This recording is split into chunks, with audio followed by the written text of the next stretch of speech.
सरकारले जेनजी आन्दोलनका क्रममा मृत्यु भएका व्यक्तिहरूलाई शहीद घोषणा गर्ने निर्णय गरेको छ।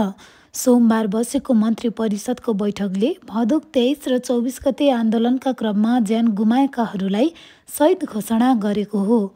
कानुन न्याय तथा संसदीय मामिला मन्त्री ओमप्रकाश अर्यालले मृतकहरूको राष्ट्रिय सम्मानका साथ अन्त्येष्टि गरिने जानकारी दिएका छन्। साथै सरकारले आगामी असोज 1 गतेलाई शोक दिवसको रूपमा मनाउने निर्णय समेत गरेको छ।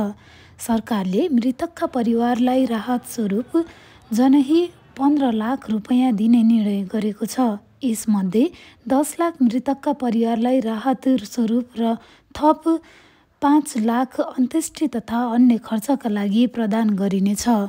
राहत वितरण गृह मन्त्रालय मार्फत सम्बन्धित जिल्ला प्रशासन कार्यालयबाट गरिनेछ।